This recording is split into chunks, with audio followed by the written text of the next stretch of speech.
ce soit dans vos prières, que ce soit lors de votre mariage, que ce soit lors de la naissance, que lorsque vous cherchez un travail, que lorsque vous voulez guérir d'une maladie, priez sur le prophète. Allah aime son prophète plus que n'importe qui. Et il a fait en sorte que ça soit notre modèle. Alors on va faire la prière sur le prophète Mohammed après le deuxième takbir. Allahumma salli ala Muhammad wa ala ali Muhammad kama sallayta ala Ibrahim wa ala ali Ibrahim. Et ça c'est hyper important pour qu'Allah écoute nos invocations. Et là on fait le troisième takbir, le troisième Allahu Akbar. Et dans ce troisième takbir, c'est là que ça va se jouer. Le prophète alayhi salatu salam, il a dit comme tu as fait, on te fera. J'espère que vous allez prier avec un cœur sincère sur notre frère Kamel. Pourquoi? Parce que lorsque vous allez être dans la tombe, lorsque vous allez être dans le cercueil comme lui il est actuellement, on aura besoin d'invocation. La prière mortuaire, as-salat al-janaza, c'est un cadeau qu'a fait Allah aux musulmans. Parce que c'est une intercession. Allah n'écoute plus les morts. Il n'en a plus rien à faire des morts. C'est fini. Maintenant, c'est que ce que tu as fait, ce que tu n'as pas fait. Par contre, Allah, il écoute quoi? Il écoute les invocations des vivants. Et nous sommes vivants pour notre frère. Nous devons invoquer Allah avec un cœur sincère. Et la meilleure des invocations, comme il a dit le Nabi sallallahu alayhi wa sallam, Allahumma aghfir lahu warhamhu. Ya Allah, pardonne-lui, fais-lui miséricorde. On ne sait pas le dire en arabe, dites-le en français, en sonunke, peu importe. Mais dites-le avec un cœur sincère. Ya Allah, fais miséricorde à notre frère. Ya Allah, pardonne à notre frère. Ya Allah, notre frère, il a fauté, mais toi, tu sais mieux que quiconque comment il était.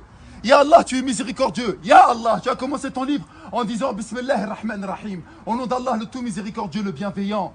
T'as pas commencé ton livre en disant Bismillah Shadid al-Iqab. Au nom d'Allah, le dur en châtiment. T'as pas commencé ton livre en disant Bismillah al-Aziz al-Jabbar, le puissant, le dominateur. Ya Allah, t'as envoyé ton prophète en tant que miséricorde pour l'humanité. Fais-lui miséricorde. C'est ça que vous devez dire. Pour qu'un jour, bi'idnillahi ta'ala, et ce jour il va arriver, que vous le vouliez ou pas, lorsque vous serez dedans, il y en a un, il va parler avec un cœur sincère et qui fera les mêmes invocations. Ensuite, on fera un dernier takbir, ce sera le quatrième. Et on fera une invocation pour tous les croyants et pour tous les morts musulmans. Mes frères, je me suffirai pour conclure de cela. Kamel, Wallahi al-Azim, il a mangé, il a rigolé. Il nous a aidés pour la plupart d'entre nous. Il était là. Masha'Allah, ça se voit dans sa janaza. C'est la plus grande janaza que j'ai fait depuis le Covid. Il y a des signes qui ne trompent pas. Mais il était avec nous. Il nous a aidés. Il nous a soutenus. Vous savez c'est quoi son dernier cadeau? J'arrive pas à y croire qu'on parle de lui alors qu'il est à l'intérieur. Son dernier cadeau, Wallah, et si Allah lui donnerait un soupçon de vie, il reviendrait et il nous dirait, les frères, c'est du mytho la vie. Les frères, il n'y a rien dans la vie, c'est que du mensonge.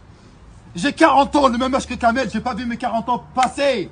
Et il me reste 40 ans. Allez, 20 ans, j'aurai 60 ans. 60 ans, tu bouges plus comme avant. T'as plus la niaque, t'as plus rien. Je vais passer les mêmes 40 années de la même manière aussi rapide. Ça y est, c'est fini. Wallah, qu'est-ce qu'il reviendrait à la vie, il nous dirait, les frères, vous êtes venus à ma janaza? Réfléchissez un instant. Je savais pas que j'allais mourir. Eh les frères, ne déconnez pas. On joue pas pour 10, 15 ans. C'est pas une peine de prison de 5, 10, 15 ans. Là, on parle de l'éternité. Allah Akbar. L'éternité. Allah. Vous vous rendez pas compte, l'éternité. Kamel, il joue son éternité. Il va être interrogé tout de suite, là. C'est trop dur. Et nous, on est vivants, on a la chance d'être durant le mois de Ramadan et on se rend même pas compte de cette importance. La ilaha illallah. Lorsqu'un malheur nous touche, on dit Inna lillahi wa inna ilayhi raji'un. Nous appartenons à Allah et nous retournerons à Allah. Sa mère, elle est triste. Qu'est-ce qu'elle va dire? Tu me l'as pris, il avait 40 ans? Non. Il ne t'appartient pas. Il m'appartenait à moi. Et j'ai décidé de le rappeler à 40 ans.